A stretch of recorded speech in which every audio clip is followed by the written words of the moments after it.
Assalamualaikum warahmatullahi wabarakatuh. Apa kabar teman-teman semuanya? Sudah siapkah teman-teman berpetualang lagi ke kota Baghdad bersama channel Kisah 1001 Malam? Sebelumnya saya ucapkan terima kasih atas dukungan para subscriber yang terus memberi saran dan komentarnya demi kemajuan channel ini. Buat yang baru hadir, jangan lupa komen dan subscribe karena dukungan Anda membuat saya semakin manis dan krenyes-krenyes seperti buah apel. Segera kita mulai kisahnya. Suatu malam, Khalifah Harun ar-Rasyid memanggil Perdana Menterinya Ja'far dan berkata kepadanya, "Aku berkeinginan untuk pergi ke kota dan bertanya kepada rakyatku mengenai petugas yang bekerja di lapangan dan pertanggungjawabannya serta menampung keluhan mereka, dan kita akan bisa menyelesaikan masalahnya." Ketika hari mulai beranjak siang, Khalifah berkata, "Kita akan berangkat." Kata Ja'far, "Siap Paduka." Maka Khalifah, Ja'far dan Masrur pergi ke kota dan melewati berbagai tempat seperti pasar hingga lokasi terpencil untuk melakukan inspeksi, hingga mereka memasuki suatu gang di mana mereka menemui seorang bapak tua yang berjalan dengan gontai dengan jaring ikan dan keranjang di kepalanya serta membawa tongkat di tangannya. Kemudian mereka menghampirinya dan bertanya, "Wahai Pak Tua, bagaimana usahamu hari ini?" "Oh tuanku," balasnya, "saya ini seorang nelayan miskin dan saya memiliki keluarga yang harus saya hidupi. Sejak saya berangkat hingga tengah hari, namun Tuhan belum memberi rezeki kepadaku untuk memberi makan keluargaku, sampai aku pun merasa putus asa dan ingin mati saja." Kata Khalifah, "Maukah kau kembali ke sungai Tigris bersamaku dan lemparkan jalamu atas namaku, dan aku akan membeli apapun yang kau tangkap sebesar 100 dinar. "Dengan senang hati tuanku," jawab sang nelayan dengan hati yang riang, "aku akan ikut bersamamu." Kemudian mereka kembali ke sungai Tigris, lalu nelayan itu melemparkan jalannya. Setelah menunggu beberapa saat, kemudian sang nelayan menarik jalannya dan mendapati sebuah peti yang berat dalam keadaan terkunci. Kemudian Khalifah segera mengangkatnya, di mana dia merasa peti tersebut sangat berat. Dia segera membayar nelayan itu 100 dinar, lalu segera pergi meninggalkannya.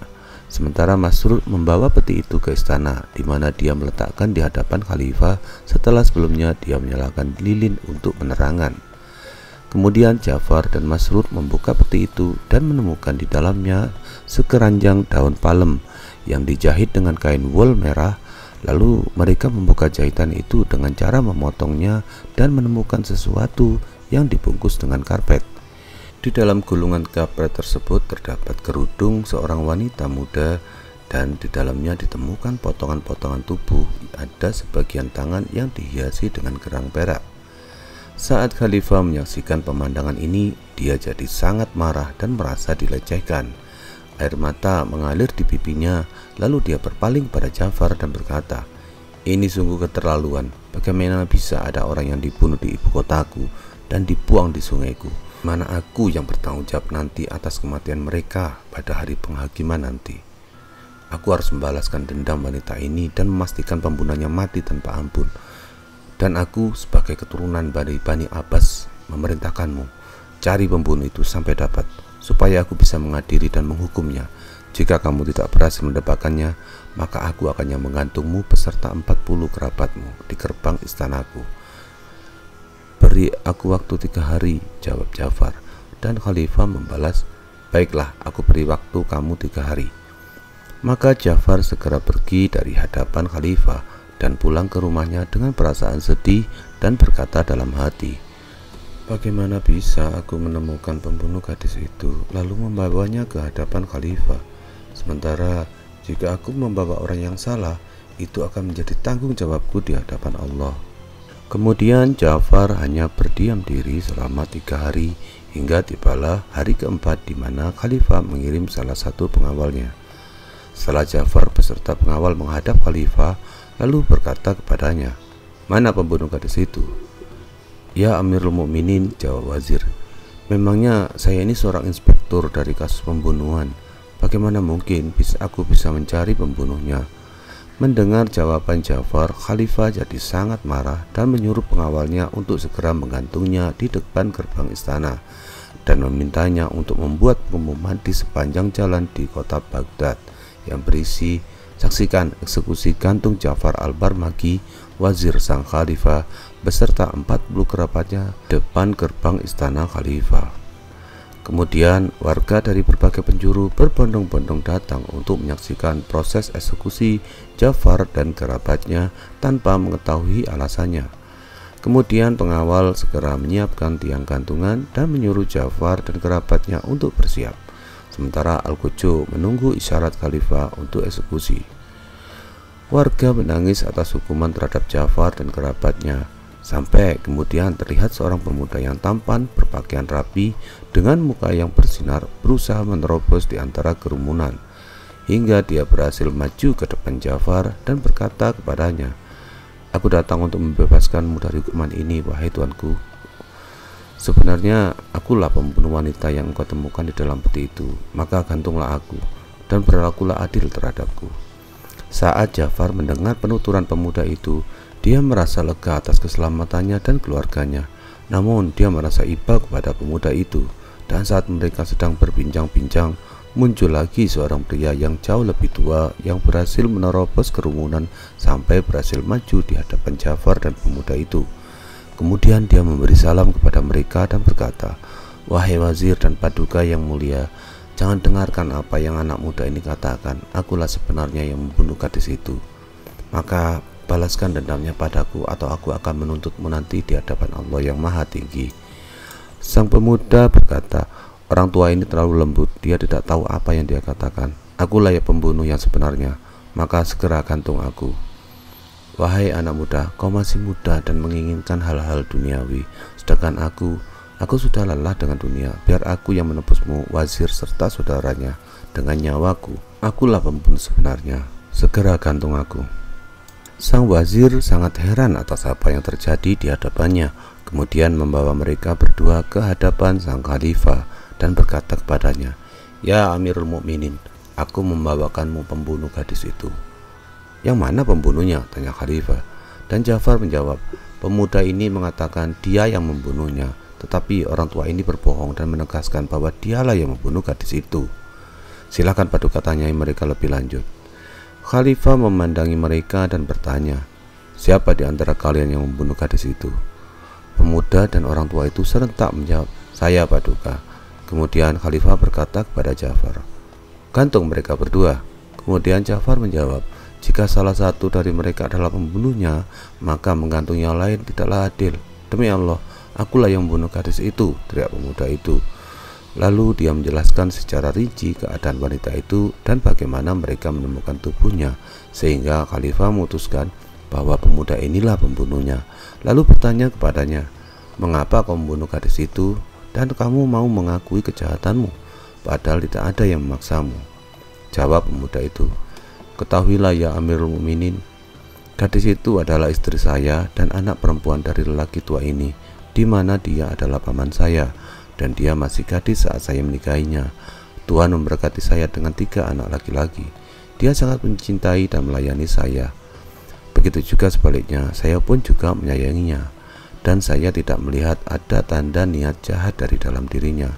Kami hidup bahagia bersama sampai awal bulan ini ketika ia sakit parah. Lalu saya membawanya ke beberapa tabib dan dia pun segera pulih secara perlahan. Suatu saat ketika saya mau mandi, dia berkata kepada saya, 'Aku menginginkan sebuah apel supaya aku bisa mencium aromanya dan menggigitnya.' Aku pun segera pergi ke kota dan mencari buah apel, tetapi tak berhasil menemukannya. Bahkan seandainya satu apel seharga 1 dinar sekalipun, saya pasti akan membelinya. Saya kecewa lalu pulang ke rumah dan berkata kepada istri saya, 'Demi Allah sepupuku, aku tak berhasil mendapatkan satu pun buah apel.' Dia sedikit kecewa, tubuhnya semakin melemah dan sakitnya makin parah malam itu. Malam itu aku seperti orang kebingungan. Besoknya pagi-pagi aku segera pergi lagi dan mencari di perkebunan yang ada di sekotaku, tetapi masih tak menemukan satu pun buah apel. Sampai aku bertemu seorang tukang kebun tua. Lalu aku menanyakan padanya dan dia berkata kepadaku, Oh anakku, buah apel sangat langka hari ini, dan kau tidak akan menemukannya selain di kebun Amirul Mukminin di Basrah, di mana tukang kebunnya menyimpannya untuk sajian di meja khalifah. Aku segera pulang ke rumah dengan membawa kegagalan, tetapi cinta dan kepedulianku padanya menggerakkanku untuk melakukan perjalanan ke kota Basrah.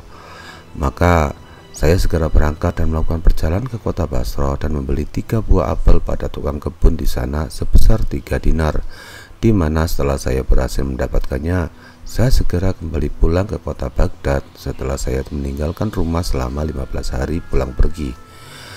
Lalu saya menghampiri istri saya dan memberikannya ke 3 buah apel tersebut, tapi dia tidak mengambilnya dan membiarkannya tergeletak di sisinya. Karena tubuhnya masih lemah dan demamnya meningkat, sehingga saya tidak berani meninggalkannya selama 10 hari lamanya, hingga pada akhirnya dia pulih dan mulai sembuh. Paginya saya pamit untuk kerja dan pergi ke kios saya. Siang itu saya sedang duduk di kios berjualan. Saya melihat ada seorang budak kulit hitam yang datang ke pasar dengan memegang buah apel dan memainkan buah itu di tangannya.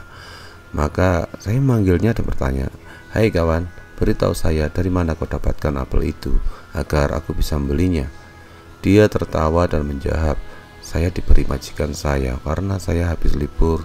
Dan sekembalinya aku melihatnya dia sedang terbaring sakit dengan 3 buah apel di sisinya. Dan dia memberitahu saya bahwa suami yang istrinya selingkuh itu telah melakukan perjalanan ke Basrah untuk membeli 3 buah apel ini seharga 3 dinar. Maka saya makan dan minum bersamanya dan mengambil yang ini darinya. Ketika saya mendengar ini, dunia serasa gelap di mata saya. Lalu saya bangkit dan menutup toko saya dan bergegas pulang ke rumah. Di samping saya dalam kondisi kesal karena kemarahan yang berlebihan, saya segera mencari buah apel itu dan hanya melihat 2 buah di samping istri saya. Lalu saya bertanya kepadanya, "Di mana buah apel yang ketiga?" Dia menjawab, "Saya tidak tahu apa yang terjadi." Ini membuat saya semakin yakin tentang kebenaran cerita budak itu. Lalu saya mengambil pisau dan saya berada di belakangnya. Lalu tanpa sepatah kata pun saya tarik kepalanya dan memotong tenggorokannya. Setelah itu saya memotong-motongnya menjadi beberapa bagian dan membungkusnya dengan kerudung dan selembar karpet. Kemudian menjahit semuanya ke dalam keranjang. Lalu saya meletakkannya keranjang itu di dalam peti dan menguncinya. Kemudian saya meletakkannya di atas keledai dan saya lemparkan ke sungai Tigris dengan tangan saya sendiri. Maka demi Allah ya Amirul Mukminin, segeralah untuk menggantungku, karena aku takut dia tidak menuntut pembalasan kepadaku di hari kebangkitan. Karena ketika saya melemparkannya ke sungai, tidak diketahui oleh siapapun. Lalu saya kembali ke rumah dan menemukan anak laki-laki tertua saya sedang menangis, meskipun dia tidak tahu apa yang telah saya lakukan terhadap ibunya. Dan saya berkata kepadanya, "Hai, mengapa engkau menangis anakku?" Dia menjawab, "Aku tadi mengambil salah satu apel ibu lalu membawanya ke jalan untuk bermain dengan adik-adik. Sampai ada seorang budak kulit hitam yang tinggi mengambilnya dari tanganku dan berkata, 'Dari mana kau dapatkan apel ini?' Ayahku pergi ke Basrah untuk mendapatkannya dan membawanya untuk ibuku yang sedang sakit dengan 2 apel lain yang dia bayar seharga 3 dinar. Kembalikan apelku, nanti aku dimarahi orang tuaku." Dia tidak mengindahkan kata-kataku. Lalu aku minta apel itu untuk kedua dan ketiga kalinya, tapi dia malah memukulku dan pergi begitu saja. Aku takut ibu akan memukuliku karena aku sudah mengambil apelnya. Jadi karena aku takut, aku mengajak kedua adikku pergi entah kemana dan kami tinggal di sana sampai malam. Dan memang aku benar-benar takut padanya. Jadi tolong ayah, jangan bilang sama ibu atau itu akan membuat sakitnya makin parah. Ketika saya mendengar apa yang dia katakan anak itu, akhirnya saya tahu bahwa budak itu telah menjual kebohongan terhadap istri saya hingga membuat saya emosi dan membunuhnya secara tidak adil. Maka saya menangis terseduh-seduh. Lalu lelaki tua ini, ayahnya, masuk dan saya memberitahu dia apa yang telah terjadi. Kemudian dia duduk di samping saya dan kami terus menangis hingga malam. Itu adalah 5 hari yang lalu. Dan sejak saat itu hingga hari ini kami tak pernah berhenti untuk meratapi dan berduka untuknya. Sedih karena sayalah yang telah membunuhnya secara tidak adil. Semua ini berasal dari cerita bohong budak itu. Jadi begitulah saya membunuhnya. Maka aku mohon padamu demi kehormatan keturunan Bani Abbas, segera gantung aku dan jalankan keadilan padaku, karena bagiku tak ada gunanya hidup setelah dia mati. Khalifah bertanya-tanya dengan ceritanya dan berkata, demi Allah anak muda, kamu dimaafkan dan aku tidak akan menggantung siapapun kecuali budak terkutuk itu. Kemudian dia marah kepada Ja'far dan berkata kepadanya, bawakan aku budak terkutuk yang menyebabkan malapetaka ini, dan jika kamu tidak bisa membawanya dalam 3 hari, kamu yang jadi penggantinya. Dan Ja'far keluar menangis dan berkata, sungguh aku benar-benar diliputi kematian. Aku tak bisa melakukan apapun dalam hal ini, tetapi Allah yang menyelamatkanku pertama kali mungkin akan menyelamatkanku lagi. Demi Allah, aku tidak akan meninggalkan rumahku selama 3 hari yang tersisa bagiku, dan Tuhan yang Maha Benar akan melakukan apa yang Dia kehendaki. Maka dia hanya berdiam diri di rumahnya selama 3 hari, dan pada hari keempat dia memanggil seorang qadhi dan saksi. Kemudian dia membuat surat warisan dan mengucapkan selamat tinggal kepada anak-anaknya sambil menangis. Tiba-tiba datanglah seorang utusan dari khalifah dan berkata kepadanya, Amirul Mukminin sedang gusar dan mengirimku untuk mencarimu dan bersumpah bahwa hari ini tidak akan berlalu tanpa kamu digantung. Ketika Ja'far mendengar ini, dia menangis. Anak-anak dan semua yang ada di rumah menangis bersamanya. Kemudian mereka membawakannya putri kecilnya agar dia bisa mengucapkan selamat tinggal padanya, di mana dia sangat mencintainya lebih dari anaknya yang lain. Maka dia mengangkatnya ke dadanya lalu menciumnya dan menangisi perpisahan darinya, sampai dia merasakan ada sesuatu di dada putrinya dan bertanya, ada apa ini di dadamu, nak? Wahai ayahku, jawabnya, itu sebuah apel dengan nama Tuhan kita, Khalifah, tertulis di atasnya. Budak kita Rihan yang membawakannya kepadaku 4 hari yang lalu dan tidak mengizinkanku untuk memilikinya sampai aku memberinya 2 dinar untuknya. Ketika Ja'far mendengar ini, dia meletakkan tangannya di dada putrinya lalu mengambil apel itu, sehingga dia mengetahuinya dan bersukacita berkata, wahai pembuat masalah. Kemudian ia memanggil budak itu dan berkata kepadanya, hai Rihan, dari mana kau dapatkan apel ini? Demi Allah ya Tuanku, jawabnya, jangan berbohong, katakan yang sebenarnya. Aku tidak mencurinya dari istana yang mulia atau kebun Amirul Mukminin. Sebenarnya beberapa hari yang lalu saya sedang melewati sebuah gang tertentu di kota ini ketika saya melihat beberapa anak bermain dan apel ini di tangan salah satu dari mereka. Maka saya merampasnya. Lalu dia menangis dan berkata, hei budak, apel ini adalah milik ibuku dan dia sedang sakit. Dia sangat menginginkan apel itu, sehingga ayahku sampai pergi ke pasar dan membelikannya 3 buah seharga 3 dinar, dan aku mengambil salah satunya. Tapi saya tidak mengindahkan apa yang dia katakan, lalu saya memukulnya dan pergi dengan apel ini, di mana saya menjualnya kepada gadis kecil ini seharga 2 dinar. Ketika Ja'far mendengar ini, dia bertanya-tanya, bagaimana kematian gadis itu dan semua kesengsaraan ini bisa terjadi? Itu disebabkan oleh budaknya, dan dia sedih. Justru itu budaknya sendiri, sementara dia bisa gembira atas keselamatannya. Kemudian dia segera membawa budak itu menghadap ke Khalifah. Kemudian dia menceritakan keseluruhan cerita dan Khalifah sangat heran lalu tertawa sampai dia jatuh ke belakang dan memerintahkan ceritanya untuk ditulis dan diterbitkan di antara rakyat.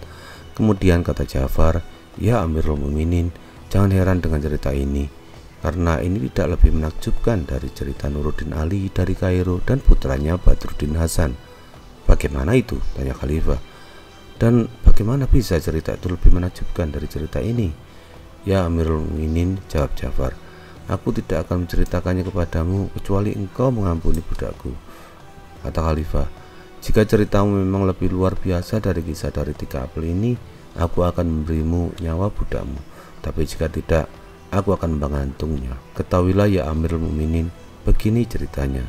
Bagaimana kisah Nuruddin Ali dari Kairo dan putranya Badruddin Hasan? Terus pantau channel 1001 Malam. Wassalamualaikum warahmatullahi wabarakatuh.